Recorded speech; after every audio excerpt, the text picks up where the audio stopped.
मुल्ला अफरोज इस वक्त जो है वो दुबई में बैठे दाऊद के खास शारिक साठा गैंग का मेंबर है और शारिक साठा दुबई में छुपा हुआ है जो फर्जी पासपोर्ट बनाकर हिंदुस्तान से वो फरार हुआ था। साथ ही साथ आपको बताना चाहूँगा कि संभल हिंसा में जो गिरफ्तार मोहम्मद अकील है वो पाकिस्तान में बैठे मौलवी मोहम्मद अली मिर्ज़ा से बात करने के मामले में गिरफ्तार। आपको बताऊंगा कि जो अकील जो था वो लगातार पाकिस्तान के में बैठे एक मौलवी इंजीनियर अली मिर्ज़ा के इशारों पर काम कर रहा था।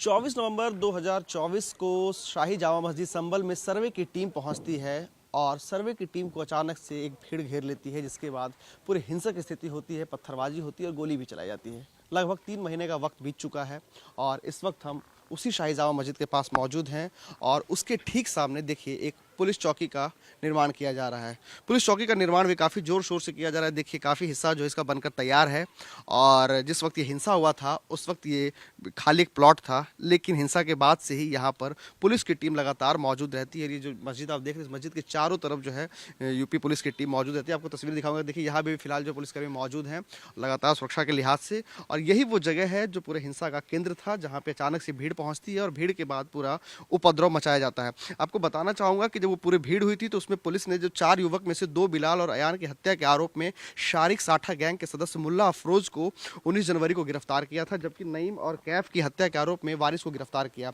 मुल्ला अफरोज इस वक्त जो है वो दुबई में बैठे दाऊद के खास शारिक साठा गैंग का मेंबर है और शारिक साठा दुबई में छुपा हुआ है जो फर्जी पासपोर्ट बनाकर हिंदुस्तान से वह फरार हुआ था। साथ ही साथ आपको बताना चाहूँगा कि संभल हिंसा में जो गिरफ्तार मोहम्मद अकील है वो पाकिस्तान में बैठे मौलवी मोहम्मद अली मिर्ज़ा से बात करने के मामले में गिरफ्तार। आपको बताऊंगा कि जो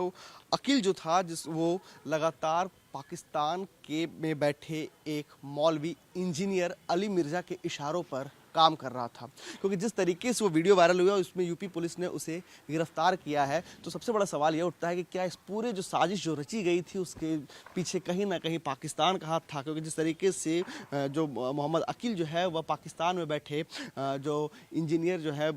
अली मिर्ज़ा उससे बात करता है, उसके वीडियोज़ वायरल होते हैं जिसमें साफ तौर पर बताता है किस तरीके से यहाँ पर भीड़ इकट्ठी होती है, पत्थरबाजी की बातें करी जाती है, हिंसा की बात करी जाती है। तो जिस तरीके से इसमें जो है पाकिस्तान भी ऑपरेट कर रहा था उस पूरे हिंसा को लेकर के, और ऐसे में यूपी पुलिस काफ़ी ज़्यादा सख्त नज़र आ रही है, संभल प्रशासन जो है काफ़ी ज़्यादा सख्त नज़र आ रही है। जगह जगह पर शहर में पोस्टर चस्पा किए हैं, यानी कि जिस तरीके से जब वो हिंसा हुई थी, हिंसा के दौरान के जो सीसीटीवी फुटेज है, जो रिकॉर्डेड फुटेज है, उसको घंटों घंटों जो है वो संभल की जो पुलिस है, यहाँ का जो प्रशासन है, वो पूरी बारीकी से उस पूरे फुटेज को चेक कर रही है और उसमें से जो भी तस्वीरें दिखाई पड़ रही जो भीड़ को उकसाते हुए या भीड़ का हिस्सा जो कहीं ना कहीं हिंसा को प्रमोट कर रहा है, ऐसे लोगों की फोटोज निकाली जा रही है और शहर के अलग अलग इलाके में उसके पोस्टर के तौर पर उसे लगाए जा रहे हैं और लोगों से अपील की जा रही है कि लोग उस पोस्टर में से उस शख्स को अगर पहचानते हैं तो उसका नाम और पता जो है वो पुलिस को बताएं। पुलिस उनकी जानकारी को गुप्त रखेगी बताने वाले की, और ऐसे में जो है पुलिस कहीं ना कहीं इस सख्ती के साथ दिखाई पड़ रही है, क्योंकि आपको बताना चाहूँगा कि अब तक जो है लगभग 76 लोगों को पुलिस जो है इस मामले में गिरफ्तार कर चुकी है और 2000 से ज़्यादा ऐसे वो लोग हैं जो कहीं ना कहीं इस हिंसा को भड़काने के मामले में आरोपी हैं, जिनकी तस्दीक फिलहाल पुलिस करने में जुटी हुई है। लेकिन जब ये पूरा हमला जब ये पूरी हिंसा होती है तो उसमें कई सारे नए एंगल निकल करके आते हैं, जिसमें से एक एंगल यह भी था कि पाकिस्तान से वीडियो कॉल के ज़रिए यहाँ पे जो कुछ लोग थे उनसे बातचीत हो रही थी, जिसमें मोहम्मद अकील जो है वो पुलिस ने उसे गिरफ्तार किया है। वो कहीं ना कहीं उसके इशारों पर काम कर रहा था और जब ये यहाँ पे जब गोलीबारी होती है तो उसमें से कुछ जो गोली के जो खोखे होते हैं वह भी जो है पाकिस्तान के ही एम्यूनिशन की बात उसमें बताई जाती है। यानी कि जिस तरीके से वो पूरा हिंसा हुआ तो ये ज़रूर माना जा सकता है कि उस हिंसा में न सिर्फ यहाँ पर बाहर के लोग मौजूद थे हिंसा के दौरान, बल्कि जो बाहरी जो मुल्क है वो मुल्क भी कहीं ना कहीं इसमें शामिल था। और शायद यही वजह है कि हिंसा जो है वो अचानक से पूरी भीड़ इकट्ठी होती है और भयानक तरीके से वो हिंसा में तब्दील होती है, जिसमें कहीं ना कहीं जो है जो विष्णु शंकर जैन जो हिंदू पक्ष के जो वकील थे उनके ऊपर भी टारगेट किया गया था हमला को लेकर के, लेकिन पुलिस ने बहुत मुश्किल से हालात को संभाला और अब फिलहाल जो है इस इलाके में शांतिपूर्ण तरीके से स्थितियां बनी हुई है। जहां आप मेरे पीछे ये मस्जिद देख रहे हैं, शाही जामा मस्जिद है, उसके ठीक दूसरे तरफ जो है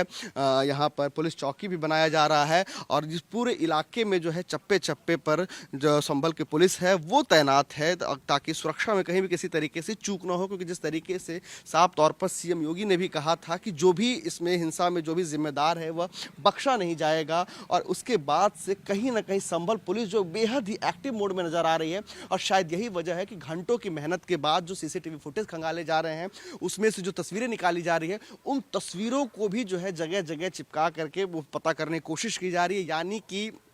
चाहे वो हिंसा को बढ़ाने वाला इस शहर का हो या फिर शहर के बाहर का हो, संभल पुलिस उसे ढूंढने में लगी हुई है और यह संभावना है कि उनके ऊपर जल्द से जल्द कार्रवाई हो सकती है। संभल के शाही जामा मस्जिद में सर्वे की टीम 24 नवंबर 2024 को पहुंचती है सर्वे करने के लिए। तभी अचानक से भीड़ इकट्ठी होती है और भीड़ जो है वो पथराव और गोलीबारी की धीरे धीरे स्थिति बनती है। पूरे इलाके में हिंसक तनाव हो जाता है, जिसके बाद से पुलिस वहां लगातार पहुंची और पुलिस ने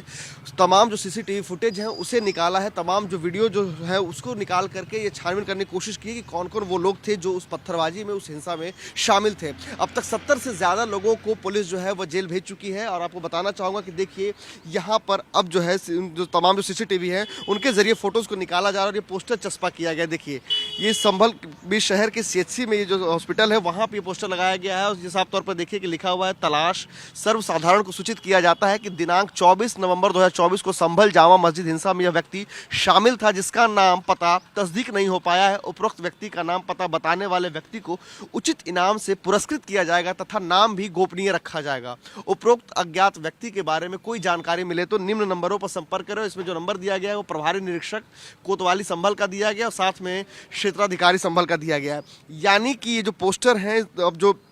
इस तरह जो हिंसा के दौरान जो तमाम जो लोग जो शामिल थे उन लोगों की जो फुटेज है सीसीटीवी की, उनसे उनकी तस्वीरें निकाली जा रही है और तस्वीरें निकालने के बाद उन्हें शहर के अलग अलग इलाके में उनके तस्वीरों को चस्पा किया जा रहा है। ये लोगों से अपील की जा रही है कि वो इस तस्वीर को देखकर पहचाने कि आखिर वो शख्स कौन है, उसका नाम पता क्या है, और जो इस बात की जानकारी जो है वो पुलिस स्टेशन को देंगे उनको इनाम दिया जाएगा और उनका नाम गुप्त रखा जाएगा, ऐसा पुलिस ने कहा है। लेकिन सबसे बड़ी बात है कि जिस तरीके से पूरा हिंसा हुआ था और हिंसा में जो है 70 से ज़्यादा लोगों को पुलिस ने उस आरोप में जेल भेजा है, कई लोगों पे एफआईआर दर्ज हुए हैं। ऐसे में यह कहा जा रहा है कि 2000 से ज़्यादा वो लोग थे जो हिंसा में शामिल थे और कई घंटों की जो है सीसीटीवी फुटेज जो है और कई घंटों के तमाम जो फुटेज हैं उसे संभल पुलिस ने अपने पास संभाल के रखा है और उनसे एक एक तरीके से एक एक फ्रेम को चेक किया जा रहा है और हर उस एक एक फ्रेम से जो है उस चेहरे को ढूंढा जा रहा है, उस चेहरे को निकाला जा रहा है जिसकी पहचान मैच कर रही है, उन पर कार्रवाई हो रही है। जिनके चेहरे से पहचान नहीं निकल पा रही है उनके चेहरे के साथ इस तरह के पोस्टर्स अलग अलग इलाके में लगाए जा रहे हैं और उन पोस्टर्स के जरिए जो है लोगों से अपील की जा रही है कि वो इस तरह के लोगों को पहचाने कि आखिर वो कौन शख्स है, उसका पता दे। इसके बाद संभल पुलिस कार्रवाई करेगी। यानी कि जिस तरीके से 24 नवंबर 2024 को जो हिंसा हुई थी सर्वे के दौरान, उस हिंसा को लेकर के पुलिस साफ तौर पे जो काफ़ी यहाँ पे सख्ती के साथ नज़र आ रही है कि पुलिस हर उस हिंसा करने वाले या हिंसा में शामिल होने वाले शख्स को ढूंढ कर पकड़ कर रहेगी, जिसकी तस्वीरें इस वक्त मैं आपको ऐसे इस पोस्टर से दिखा रहा हूँ और ऐसे शहर के अलग अलग हिस्से में पोस्टर लगे हुए हैं।